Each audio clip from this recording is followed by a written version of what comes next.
You? Cassidy stared at the ghost who grinned at her from the plushest office chair the world had ever seen. You're dead. Mary said you were dead. The last time she'd seen Stiletto, the hunter had been less than thrilled to discover her existence. She'd been frightening then, in her form-fitting black combat garb, her short black hair slicked back from her face.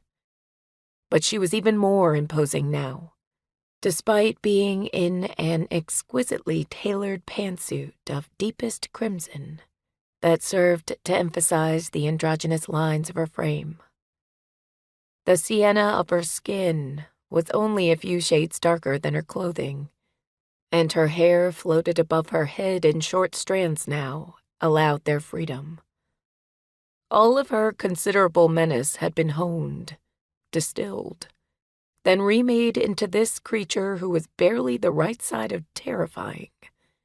It was a good thing Cassidy wasn't human anymore either. Stiletto's smile widened until Cassidy was certain it would split her face, her obsidian eyes glinting with malice. She should know. Sharp teeth gleamed shockingly white against her dark lips.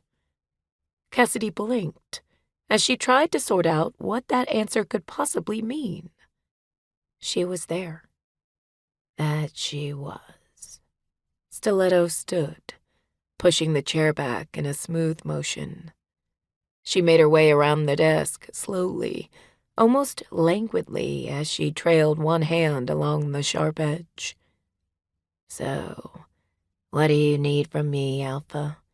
What can the Lord of Chicago do for you? So you're a vampire now? Cassidy stepped back, trying to keep out of Stiletto's reach, but she kept coming.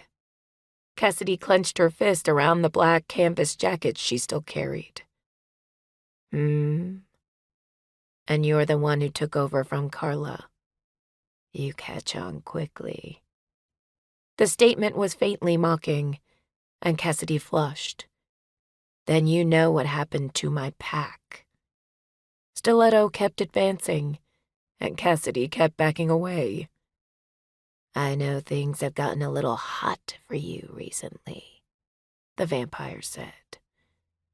Anger sparked inside Cassidy's brain, and her wolf snarled in response. She stopped in her tracks and held out one hand, stiff-arming Stiletto back, even as she tried to close the gap. Cassidy hefted the jacket and slammed it down on the desk. You don't know anything, she growled around lengthening teeth. Her claws scored through the blotter on the desk's top, gouging out little curls from the hardwood beneath. My pack is gone. Taken. Stiletto stilled.